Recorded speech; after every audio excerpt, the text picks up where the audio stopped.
அனைவருக்கும் வணக்கம். இந்த காணொளிக்கு வந்திருக்கும் அன்பர்கள் அனைவருக்கும் என் அன்பான வணக்கங்கள். நண்பர்களே, சிவம் அப்படின்னா என்ன? மங்களம் அல்லது நன்மை நு அர்த்தம். சிவனும் மங்களமும் ஒண்ணுதான். அவர் உருவமற்றவர், அருவமானவர். ஆனாலும் அவர் எல்லா உருவங்களிலும் இருக்கார். இந்த உலகம், இந்த அண்டம், இந்த பிரபஞ்சம் எல்லாமே அவர் தாண்டவமாடுற நடனத்தோட அசைவுகள்தான்.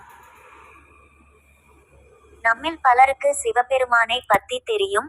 ஆனா அவர் உருவத்துக்கு பின்னாடி இருக்கிற அர்த்தங்கள் எவ்வளவு ஆழமானதுன்னு தெரிஞ்சா ஆச்சரியப்படுவீங்க. அப்படிப்பட்ட சிவபெருமானின் சில சிறப்புகளை பற்றித்தான் இந்த வீடியோல பார்க்க போறோம். வாருங்கள், இந்த ஆன்மீக பயணத்தை தொடங்குவோம்.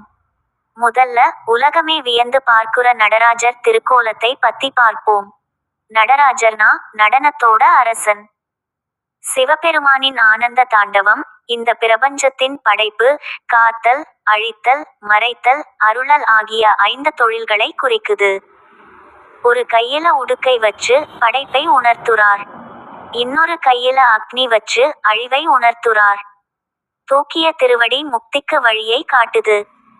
அசுரனை மிதிச்சு ஆடுறது அறியாமையையும் அகங்காரத்தையும் அழிச்சு நம்மள நல்வழிப்படுத்துறார்னு அர்த்தம். அவர் ஆடும்போது இந்த பிரபஞ்சமே ஒரு லயத்தோடு இயங்குது. சிவபெருமானை நம்ம எல்லாருக்கும் தெரியும். ஆனா அவர் இன்னொரு வடிவமும் இருக்கு. அதுதான் ஆதியோகி. யோகத்தின் முதல் குரு ஆதியோகி.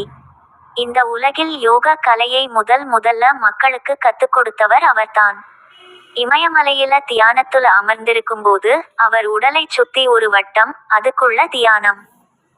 அவருடைய முகத்தை பார்த்தாலே நமக்கு ஒரு அமைதி கிடைக்கும். இந்த யோக அறிவியல் உடலையும் மனதையும் கட்டுப்படுத்தி நம்மள நாமளே உணர்றதுக்கு ஒரு வழியை காட்டுது.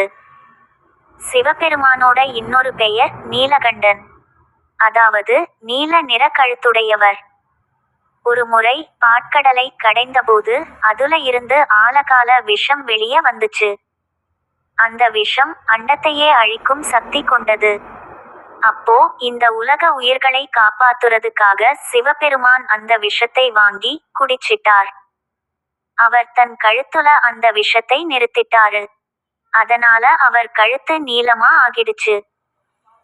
உலகத்துக்கே ஆபத்து வந்தப்போ தன்னோட உயிரை பத்தி கூட யோசிக்காம மத்த உயிர்களை காப்பாத்தின அவர் கருணையை இந்த நீலகண்டன் அப்படின்ற பேர் நமக்கு நினைவுபடுத்துது. இப்படி கோபக்காரன்னு நினைச்சாலும் அவர் ஒருத்தர் தான் ரொம்ப சாதுவானவர். அதனாலதான் அவரை போலேநாத் அப்படின்னு சொல்றாங்க. அதுக்கு என்ன அர்த்தம்னா வெகு சீக்கிரத்துல சந்தோஷப்படக்கூடியவர்னு அர்த்தம். அவர் பக்தர்களை ரொம்ப எளிமையா ரொம்ப சீக்கிரமா ஆசீர்வதிப்பார். அவர் பக்தர்கள் ஒரு சின்ன பூஜை செஞ்சாலோ ஒரு மனமுருகி வேண்டிண்டாலோ போதும், உடனே அவங்களுக்கு வரம் கொடுத்துடுவார். இதை அவருடைய பக்தர்களுக்கு இருக்கிற மிகப்பெரிய நம்பிக்கை. சிவபெருமானோட குடும்பமும் நமக்கு ஒரு பெரிய பாடம். அவர் ஒரு யோகி, அவர் ஒரு துறவி.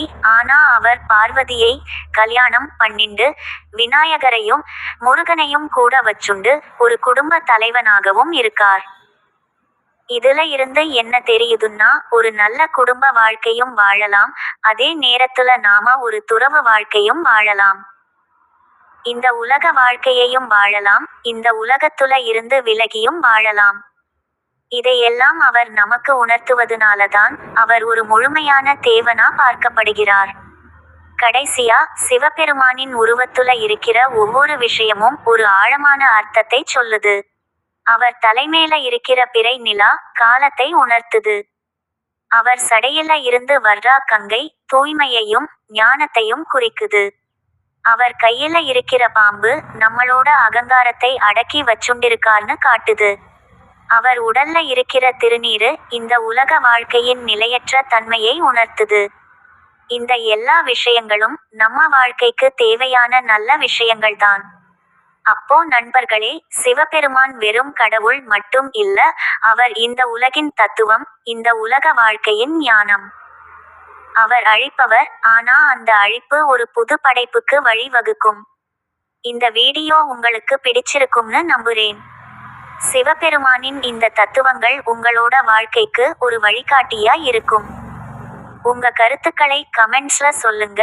இந்த வீடியோவை மத்தவங்களுக்கும் ஷேர் பண்ணுங்க. நம்ம சேனலை சப்ஸ்கிரைப் பண்ண மறந்துடாதீங்க.